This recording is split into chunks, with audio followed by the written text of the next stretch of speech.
आपको सब मोहम्मद कुछ साहब पढ़। का कैरेक्टर वाकई में रियल में बताना कि वहां आपको कैसा लगा। अब एक सोचने वाली बात है कि जो मुसलमान लोग एक मिसाल पेश करते हैं कि हमारे नबी सबसे पहले एक बेवा से शादी की। बहुत सिंपल सी शुगर कोटेड बात। और ये बात जो है नहीं बताया जाता है कि वो बेवा जो है कितनी दौलत के मालिक थी। वो अपने टाइम के मुकेश अंबानी थी, हम्म। खदीजा। जब जी जी। तक बीबी खदीजा जिंदा रहती हैं तब तक हमारे नबी कोई दूसरी शादी नहीं करती।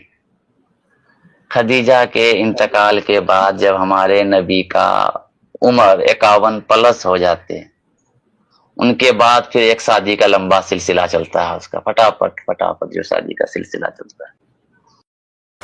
हम वाक और अभिव्यक्ति की स्वतंत्रता के बारे में भारतीय संविधान के अनुच्छेद 19 से पुरजोर समर्थन करते हैं। उदाहरणों, छवियों और संदर्भों सहित यह वीडियो केवल मनोरंजन, सूचना और शैक्षिक उद्देश्यों के लिए प्रदान किया गया है और चैनल किसी भी अवैध गतिविधियों को बढ़ावा या प्रोत्साहित नहीं करता है। हमारा मकसद केवल समाज जागरूक करना है। जय हिंद दोस्तों। दोस्तों, हमारे एक व्यूवर ने कमेंट करते हुए कुछ ऐसा लिखा है जिसे मैं स्क्रीन पर तो नहीं दिखा सकता, पर मैं इतना बता सकता हूँ। अरेबिक कल्ट को मानने वाले लोगों के लिए अब शब्दों का प्रयोग करते हुए लिखते हैं कि ये लोग कभी सुधरने वाले नहीं हैं। ये लोग जॉम्बी थे, जॉम्बी ही रहेंगे। इस विषय में अगर मैं अपना ओपिनियन रखूं तो मुझे बहुत समय लेना पड़ेगा। मैं शॉर्ट में इतना कहना चाहता हूँ, अरेबिक कल्ट से बाहर निकलना कोई बच्चों का खेल नहीं है। इसके लिए एक मजबूत इच्छा शक्ति की जरूरत पड़ती है।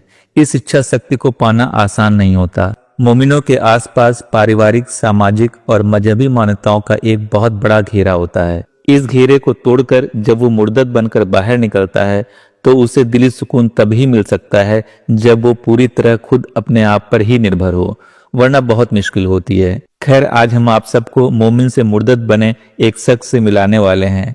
उनकी बातें सुनकर आप सबको एहसास हो जाएगा, जब तक एक शख्स मोमिन बनकर रहता है तब तक उसकी सोच कितनी संकुचित होती है, पर जब वो मुर्दत हो जाता है तो उसकी हर एक सोच और विचार में इंसानियत की झलक देखने को मिलती है। तो आइए चलते हैं सलीम वास्तिक भाई की स्ट्रीम में और देखते हैं वहां क्या बातचीत हो रही है। फैजान साहब। जी अस्सलाम वालेकुम। सलीम जी वास्तविक जी, अमन जी, महलीज जी। हूँ आज के मैं आप लोगों से बात करने के लिए बहुत दिनों से परेशान था। आज मैं अपने आप को बहुत लकी महसूस कर रहा हूँ कि आप लोगों से बात कर पा रहा हूँ। मुझे यकीन नहीं हो रहा कि मैं आप लोगों से बात कर पा रहा हूँ। मैं मुस्लिम घराने से हूँ, मेरा पूरा परिवार मुस्लिम है। बिहार से हूँ, इंडिया का। अच्छा, जी एक आवाज जा हाँ रही हाँ है? आवाज आ रही है। फैजान साहब, आपकी अगर शक्ल दिखे तो प्रॉब्लम तो नहीं होगी ना कुछ, क्योंकि आपकी फोटो नहीं नजर कोई आ रही है। प्रॉब्लम, मैं कोई नहीं ना? प्रॉब्लम नहीं, देख सकते हैं। नहीं। नहीं नहीं, ये चेहरा मत दिखाएं, ये कैमरा बंद कर लें। जी हाँ, अब ठीक है। फोटो लगी हुई है, आप हाँ दिखा हाँ सकते फोटो, हैं। हाँ हाँ वही मैं पूछ रहा था। जी बात करें। जी जी जी, फोटो लगी हुई है, दिखा सकते। तो एक मुखर आवाज है महलीज, उनका ही प्रोग्राम आता है। बाकी सलीम वास्तविक का को भी हम लगातार सुन रहे हैं। बीच में बहुत अफसोस हुआ था जब वो पुलवामा के बाद जो है, जो ये पहलगाम के बाद जब वो जम्मू कश्मीर गए थे, उनके साथ जो सुलूक हुआ उनको लेकर के बहुत परेशानी हुई। फिर बाद मालूम हुआ कि नहीं, उन पर कोई वकील हैं, वो एक्शन ले रही हैं, तो फिर मुझे इत्मीनान हुआ। मैं बॉर्न मुस्लिम हूँ। आज से 3-4 साल पहले तक मैं भी कट्टर विचारधारा मतलब फॉलोवर था इस्लाम का। बट आप लोगों को सुनने से और फिर लॉजिकल होने से, अपने किताब को ट्राई करने से फिर मैं इस नतीजे पे पहुंचा हूं जहां आप लोग हैं आज। बस मैं तो जहां हूं वहां से इस काम को खुलकर करना बहुत मुश्किल है। मैं जी उस जी। तरह कर नहीं पा सकता। बहुत मुश्किल है, बहुत थ्रेट है। तो लेकिन ये इस जी जी अपना फैजान साहब, आपको सबसे पहले कैसे पता चला इस चीज के बारे में कि भाई इसमें गलतियां हो सकती है? अब जाहिर सी बात है, मैं 35 साल का हो चुका हूँ। मैं कुरान को हिफ्ज भी किया था। मैं हम्म। हाफिज भी हूँ। मैं हाफिज भी बहुत हूँ। बढ़िया। मैं कुरान को हिफ्ज भी किया था। अगर आप बोलें तो मैं कुछ सुना भी सकता हूँ। अलम जी तरा। जी बिस्मिल्लाहिर्रहमानिर्रहीम। अलम तरा कैफ फअल रब्बुका बिअस्हाबिल फील अलम यजअल कैदहुम फी तज़लीलिन व अरसल अलैहिम तयरन अबाबील तरमीहिम बिहिजारतिन मिन सिज्जील फजअलहुम कअस्फिन मअकूल। और सलीम मास्टर भाई कैसा लगा? बहुत बढ़िया। तर्जुमा सीखा इसका?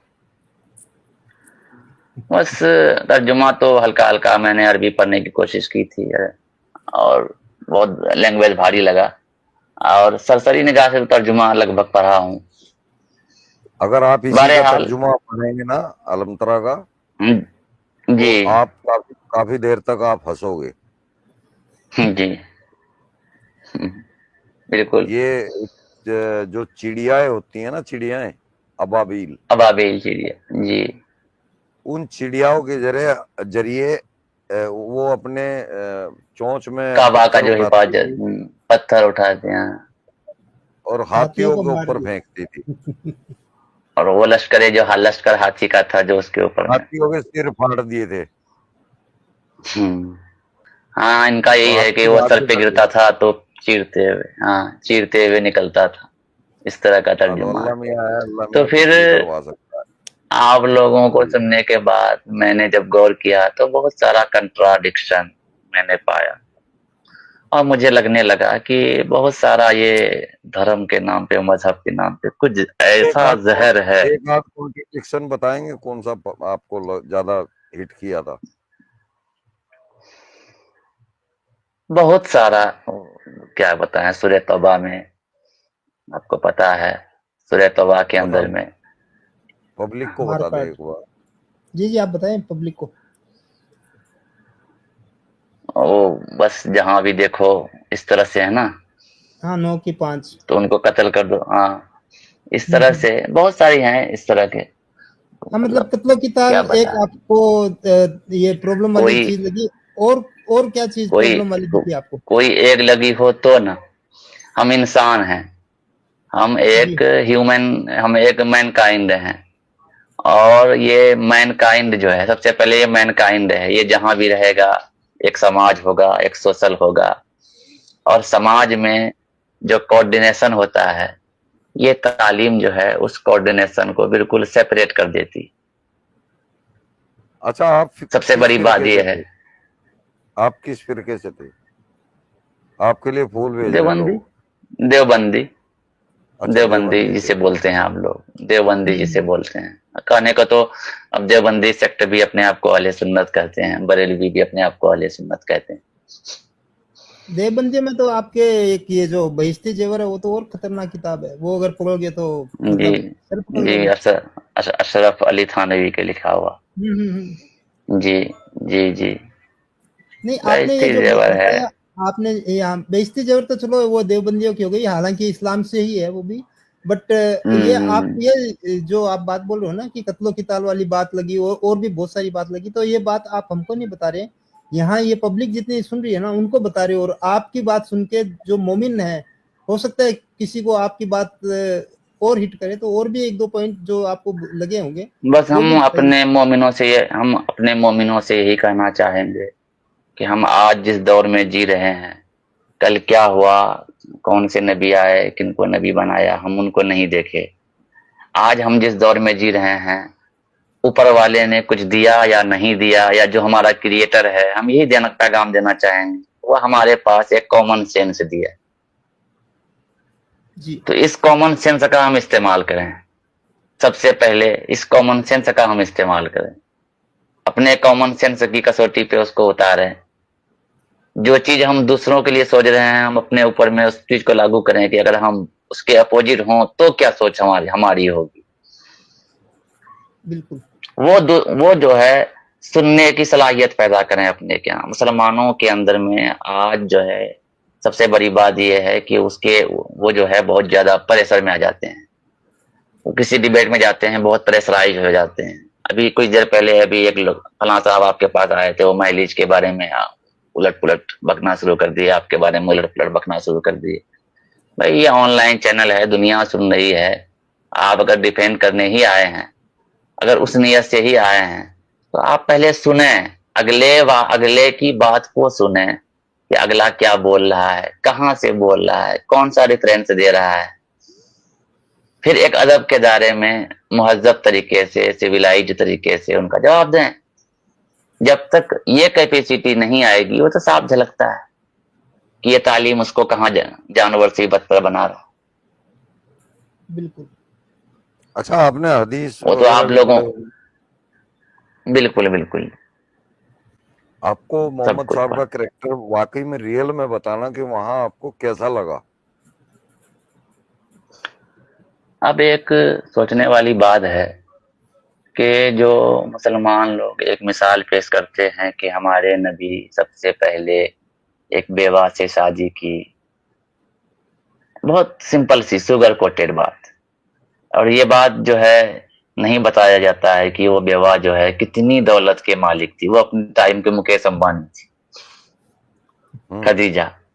जब जी जी। तक बीबी खदीजा जिंदा रहती हैं, तब तक हमारे नबी कोई दूसरी शादी नहीं करती। खदीजा के इंतकाल के बाद जब हमारे नबी का उम्र 51 प्लस हो जाते हैं, उनके बाद फिर एक शादी का लंबा सिलसिला चलता है, उसका फटाफट फटाफट जो शादी का सिलसिला चलता है। तो सिंपली बात है, एक को सवाल पैदा होता है कि इस 25 साल के मतलब वक्त में, जब उनका जवानी का वक्त था, तो फिर वो शादी किस दबाव की वजह से नहीं किया। एक सोचने वाली बात है। क्या खदीजा का दबाव था, कोई प्रेशर था? ये जितनी भी प्रेशर की शादियां क्या हुई बात, तो खदीजा, ये तो कोई ये तो कोई भी समझ सकता है बिलाल साहब कि मतलब वो बहुत अमीर औरत थी। अगर उसके सामने कोई जी, हरकत करता तो उसने 10 75 12 लाख मुल्कों में उनका मतलब। बिजनेस, 10 12 मुल्कों में उनका बिजनेस चलता था उस वक्त में। हाँ जी। और हर जमाने में दौलत का एक अपना किरदार रहा है, एक रोल रहा है दौलत का। तो जब तक हजरत खदीजा रही, जिसका मिसाल दिया जाता है ना कि हमारे नबी ने देखो अपने से ज्यादा उम्र के बेवा से शादी कर ली। अब ये बात ये नहीं आती है कि वो बेवा किस मायार की थी उस वक्त में। वो उस वक्त, अब वो अपने वक्त के मुकेश अंबानी थी खदीजा। जब तक खदीजा जिंदा रहती हैं, तब तक कोई शादी नहीं होती। अच्छा, एक हालांकि इसमें नबूवत एक, तो तब भी मिली हुई थी। इसमें गौर एक करने पॉइंट, वाली बात तो यही। फैजल साहब, हाँ इसमें एक पॉइंट और है। आप जो बोल रहे हो कि खदीजा अपने दौर की मुकेश अंबानी थी, मतलब काफी रिच पर्सनैलिटी थी, हाँ, लेकिन देखो हाँ उसवतुल बिजनेसमैन हसना, थी। हाँ, बिजनेसमैन का बिजनेस रसूल संभाल रहे थे, और इतना उसवतुल हसना थे कि वो बिजनेस डुबा दिया। लास्ट डुबा में दिया। फांसी मारने की नौबत आ गई और लूट हाँ मार हाँ करके हाँ काम चलाना पड़ा। तो हाँ किस हाँ तरह हाँ के हाँ। उसवतुल हसना है, ये भी ध्यान देने वाली बात है। एक एक बात ये है, दूसरी बात ये है कि आप अगर इंसानियत के लिए एक अच्छे मिसाल हैं, तो आपने जिस जैद को गोद लिया हुआ बेटा मान रहे थे, ऐसी क्या मजबूरी थी कि अपने बेटे को तलाक की नौबत जो है पड़ जाने के बाद फिर उसी से शादी करना।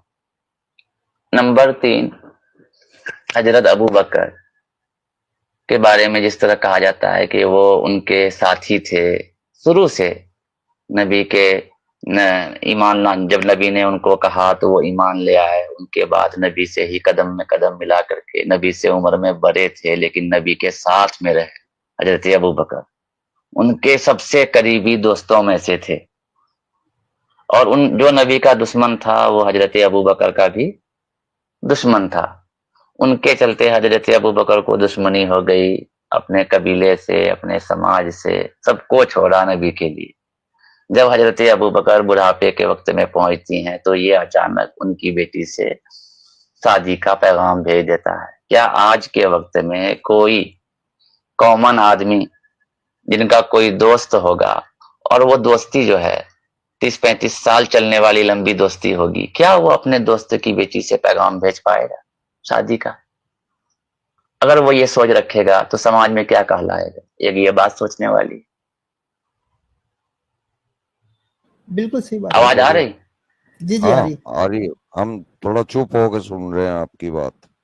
क्या उस वक्त में हजरत अबू बकर को कितनी क्या मजबूरी रही होगी कि उनकी बेटी, एक तरफ वो पूरे जमाने से दुनिया भर से दुश्मनी मोल ले लिया, हमारे नबी के लिए पूरे दुनिया से वो दुश्मनी मोल ले लेता है, पूरी दुनिया से कट जाता है, अब एक ही ऑप्शन बचता है, एक नबी, और लास्ट वक्त में, बुढ़ापे के वक्त में ये अपना पैगाम भेज देती है।